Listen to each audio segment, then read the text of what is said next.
Bismillahirrahmanirrahim. Assalamualaikum warahmatullahi wabarakatuh. Nama saya Hadi Pratama.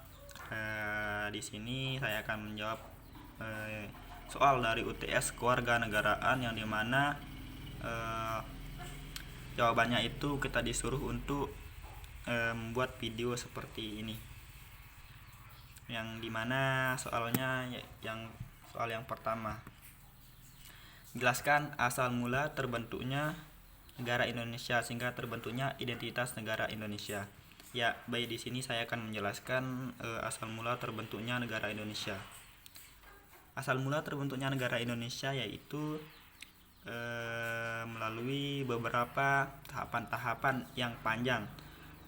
Tahapan-tahapan tersebut akhirnya berhasil dilalui Indonesia. Tahapan-tahapan tersebut seperti penjajahan-penjajahan di masa lampau, yang dimana penjajahan tersebut dilakukan oleh negara-negara barat seperti Belanda dan Jepang, yang dimana tujuan dari negara-negara barat untuk menjajah Indonesia tersebut ialah untuk mendapatkan wilayah negara Indonesia dan mencuri atau mengambil rempah-rempah dan kekayaan alam di Indonesia.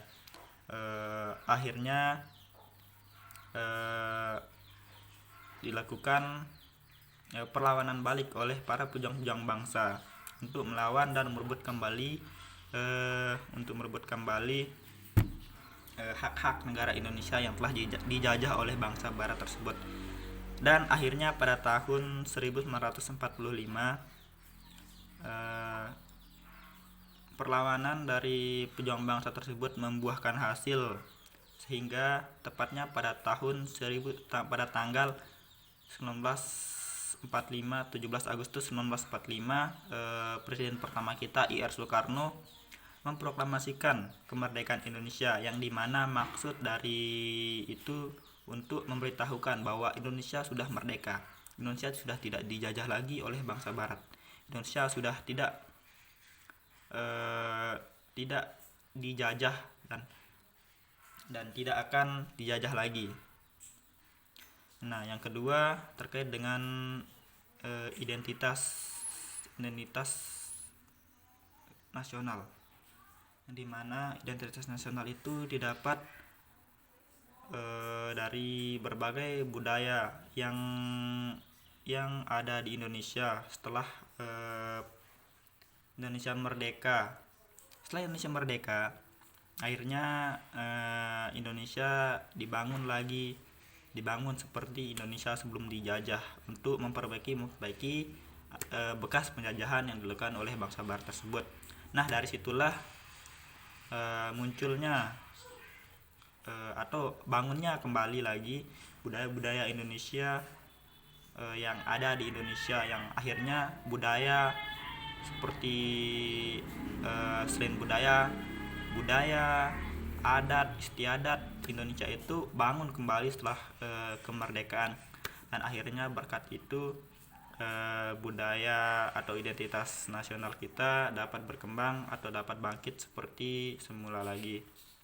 Nah, soal yang kedua, sebutkan unsur-unsur identitas nasional atau Negara Kesatuan Republik Indonesia. Di sini unsur-unsur identitas nasional negara Republik Indonesia itu ada macam-macam ya. Yang pertama, adat istiadat.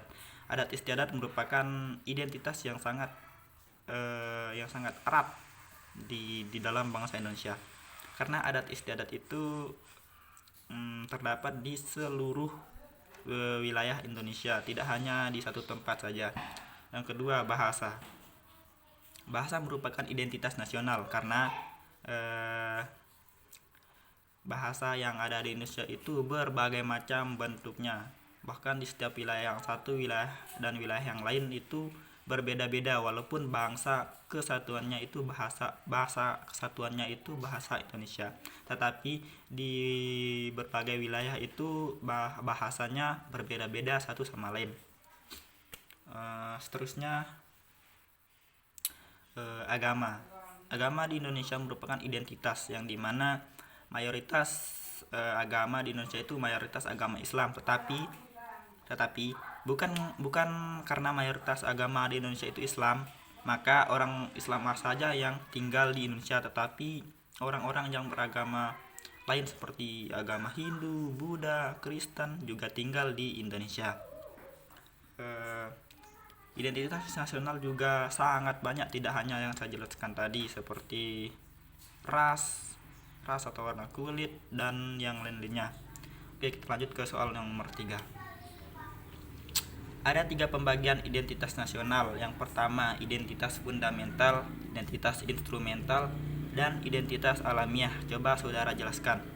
Ya, di sini saya akan menjelaskan yang pertama, identitas fundamental. Identitas fundamental atau sering disebut dengan identitas dasar atau identitas intinya, yang dimana identitas fundamental itu adalah Pancasila sebagai dasar negara Republik Indonesia. Yang kedua, identitas instrumental. Identitas instrumental itu adalah identitas negara Indonesia seperti Undang-Undang Dasar tahun 1945. Yang ketiga, identitas alamiah. Nah, di sini identitas alamiah itu maksudnya identitas atau alami dari negara Indonesia seperti bentuk permukaan bumi seperti apa, bentuk wilayahnya seperti apa, atau bisa disebut singkat dengan identitas geografisnya Indonesia seperti apa. Ya, kita lanjut ke soal nomor 4. Jelaskan apa faktor pendorong dan penghambat integrasi sosial. Nah, baik, di sini saya akan menjelaskan faktor pendorong dan penghambat identitas nasional. Sebelumnya saya akan menjelaskan apa itu identitas nasional. Maaf, integrasi nasional maksudnya.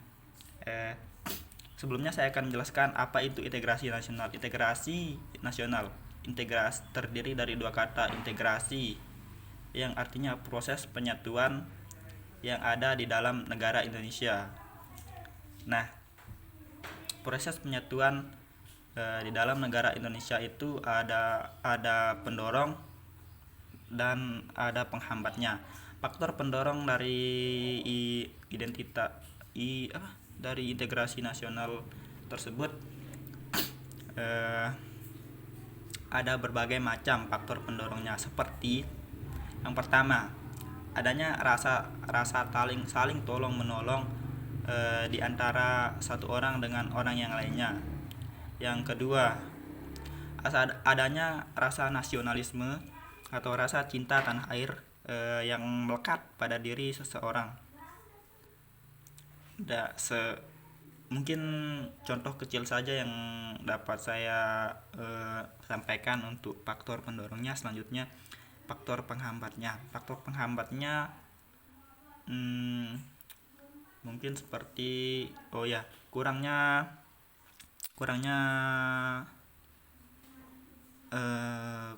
rasa toleransi terhadap seseorang antara umat beragama, budaya, dan yang lainnya.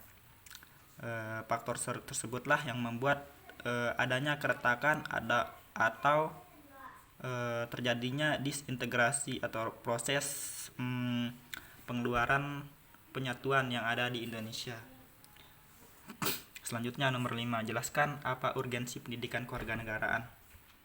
Sebelumnya urgensi pendidikan kewarganegaraan itu seperti perang dingin antara blok barat maupun blok timur, yang dimana blok barat tersebut merupakan blok barat dan blok timur tersebut merupakan negara-negara besar. Negara-negara tersebut antara lain Amerika Serikat dan Uni Soviet, yang dimana perang dingin ini tidak seperti yang kita bayangkan, yang dimana perang antara si Amerika Serikat dan si Uni Soviet dengan senjata, tidak.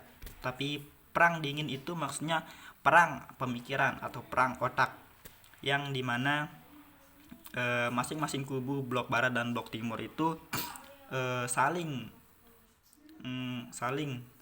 meningkatkan persenjataan, meningkatkan keamanan, dan saling meningkatkan khususnya dalam bidang militernya atau teknologinya. yang kemudian masing-masing negara blok barat dan blok timur ini mencari sekutu masing-masing untuk dijadikan negara-negara sekutunya atau teman-temannya. Oke, mungkin hanya itu yang dapat saya sampaikan. Sekian. Bila ada kesalahan kata ataupun salah penyebutan, saya mohon maaf. Billahi taufiq wal hidayah. Wassalamualaikum warahmatullahi wabarakatuh.